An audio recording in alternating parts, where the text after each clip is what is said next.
All right, let's head back into problem number 6. We're getting to the dreaded questions about domain. I'm going to pause this for a second as I'm getting a phone call. Hello, dear. Hey, I just tried to call because I was going to make a video for my students for next week because I'm going to come in over the weekend, but we can do it tomorrow. It's fine. We can find a way. The store? Okay. Okay. That's fine. I'm making a video. I'll be about another 15 minutes or so on this, and then I'll head home.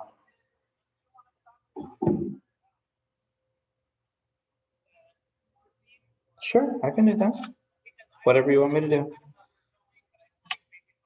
Yeah, I can do whatever you want. Send me a text on what you need, okay? All right, thanks. I'm going to make my video, so I'm done. Bye. Yeah.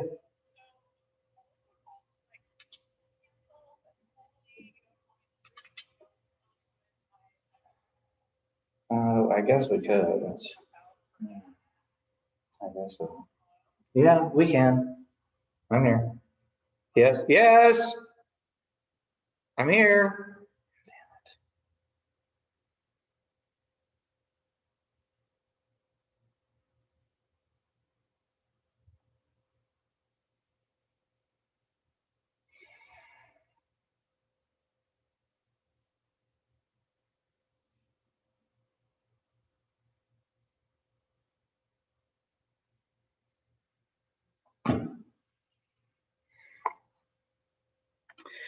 All right, let's get back onto that thing. Okay, domain. Now this problem is super fast because we're looking for don't divide by 0 and there is no division. We're looking for don't take a square root of a negative. There's not even a square root.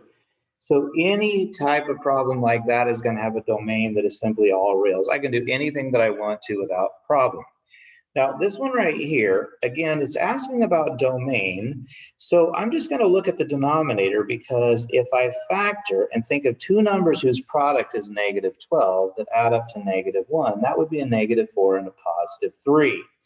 Now, I'm going to go ahead and factor the top to an x plus and -3 as well because I just kind of can. And it turns out that you can see those cancel, but that doesn't affect my domain. My domain still says I don't want to divide by 0. So what I don't want to see is I don't want to see x be 4, and I also don't want x to be -3. Now, I'm good with that. Some teachers really like to see this graphed on a number line. And so if we were going to graph that on a number line, we would go like this, and we would put an open circle at 4, we would put an open circle at 3, and we could literally shade everything else because anything else is fair game except for those two values. Now, our last question on domain is the toughest one because that's the one that's going to have that square root, and we have to watch for negatives now. So just like the previous problem, I'm going to factor it, and I made these really easy to factor. X plus 4 and x plus 2 would make the 6 and the 8 happen. And x plus 3 is still my denominator. Now, again, every time I personally see a square root like this, I'm going to go in there and I'm going to grab a number line because it just helps. And I know that at the number -4, I would get 0 in the numerator, and that's okay to take the square root of 0. Also at -2, I would also get 0 in the numerator. But I have a serious problem at -3 because that would force me to divide by 0. So far I have a little bit of an idea. Now, this is a part that some of you may be struggling with a little bit, so I'll try to go slow, but I have broken this up into 1, 2, 3, 4 regions, and I have to decide which regions are actually acceptable that guard against taking square roots of negatives. This is the only place where 0 is a problem, but negatives could still be. So let's see what happens. If I picked a number to the right, like 0, I would get the square root of 0 plus 4, which is positive. 0 plus 2 is also positive, and I guess I could put a 3 there. It's fine, but can I take a positive times a positive and then take the square root of that number? Well, of course I can. So my domain is good out here. Now, if I try a number inside here, like -2.5, at -2.5, this value is positive, but at -2.5, that value is negative. And a positive times a negative is not a good thing. A positive times a negative is going to be a negative, and I can't take that root. And in that same way, the same thing is going to happen here. I'm still going to get a positive times a negative in here. So this is also bad. But when you get further and further out here to the left, at some value, say like -5 or -6, if you plugged in -6, you'd get a negative in this first piece.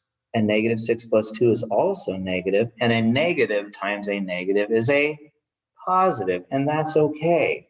So my domain is everything from -infinity until -4. Don't be in here, don't be right there, don't be, all of this stuff is bad. And so we want anything from -infinity to -4 and anything from -2 to infinity. Okay, we passed through the valley of domain. Okay, moving on a little bit further, let's just go through number 7, and that'll be it for this video, and we'll put the last 2 on the last video. So what I notice right here is that in terms of domain, x better not be 4/5. That's fairly simple.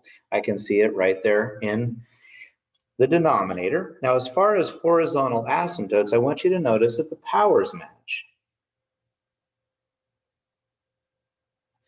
The top is an x to the first, as is the bottom. And if that ever happens, then all you have to do is look at those leading terms, which is a 2x and a 5x, and just take their leading coefficients.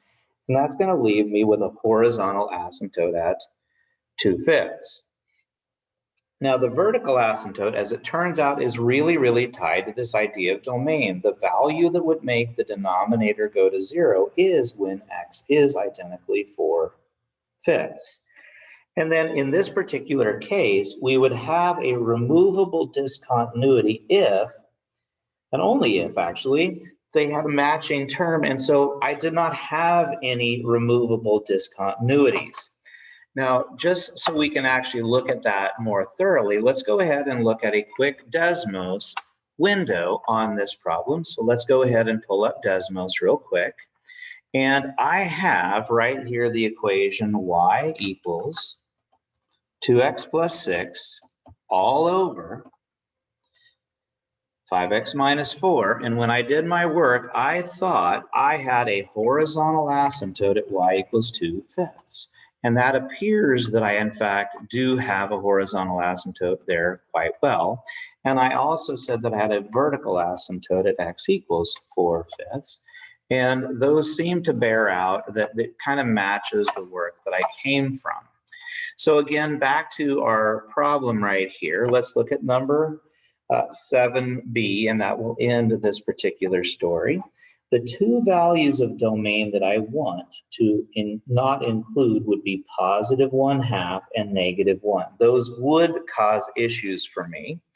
Now, I meant to make one of these powers match and one where the denominator was bigger, but I actually forgot and I didn't do that. But since they match again, we could just look at these pieces as y equals 3/2. And when we go over here to look for vertical asymptotes, I have to be careful because this one doesn't count as a vertical asymptote because that is a removable discontinuity, but there is a vertical asymptote at 1/2. And I'm not going to take the time to actually do and show that one in Desmos because I did the other one. So that should do okay. And so I'll see you back for the last video shortly. All right, bye-bye.